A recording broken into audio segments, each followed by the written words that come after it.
Morning guys, Chris TV, welcome back to my channel guys. Mag-iilaw yan. Ito guys yung pang 8 batch natin guys na ano, mukhang nag-positive naman guys, meron siya mga egg. Pero hindi gaano karamihan guys. Ayan o. Hindi lang makita masyado guys kasi green ang tab natin. Sa tingin ko mayroon naman guys, mayroon no. Bukod sa methylene blue, mayroon siyang mga egg dyan. Kaya lang, hindi siya masyado nag-spawn ng marami. Di tulad nung neon green natin, pag nag-spawn siya, marami. Tsaka yung pag na-partner, yung neon green na male din.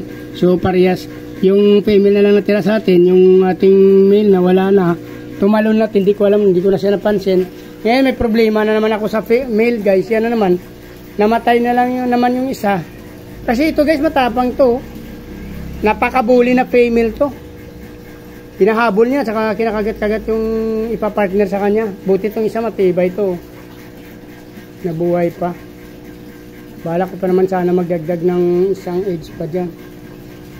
So guys, so, matapang itong female na to guys. Kaya bihira lang mag-spawn ng eggs. Kasi siyang humahabol, siyang nangagat dun sa... Parang hinahabol niya yung male.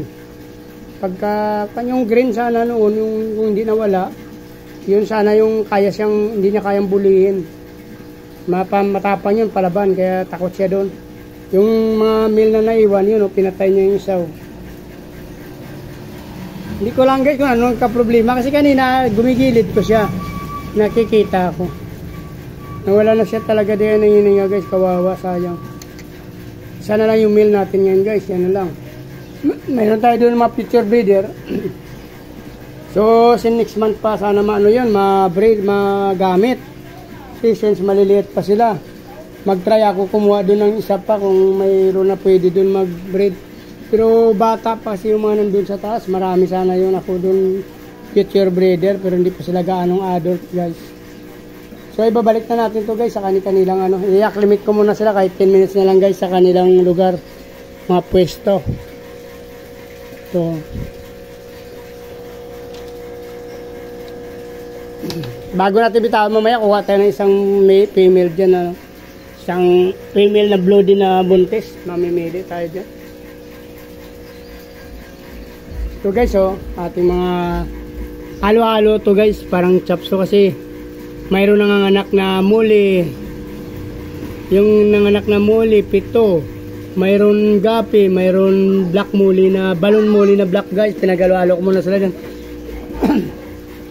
Sa balon molly black kasi natin 5 piraso lang. Tapos mayroon dyan mga gapi na nag-spawn ng 1, 2. So pinagsama-sama ko muna sila guys. May swordtail dyan na 3 guys. Yan, oh. Yung kulay red swordtail yan guys. Tapos mayroon ako dito short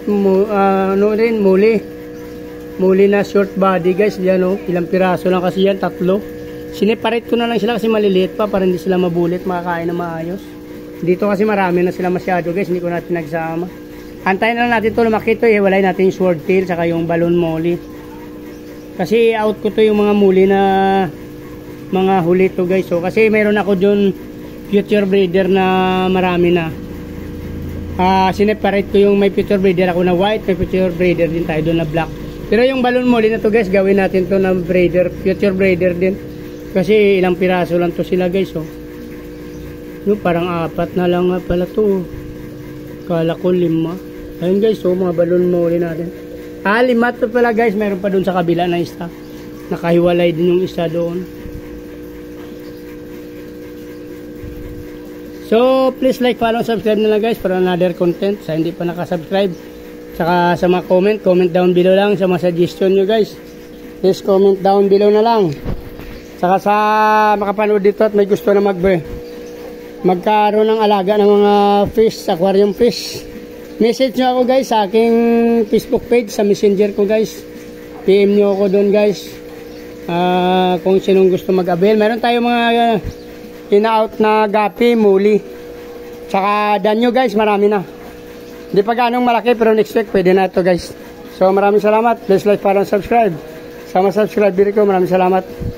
Dahil lang gusto ko mabuhay kayo hanggang gusto nyo guys. Maraming salamat. Bye bye. Good morning.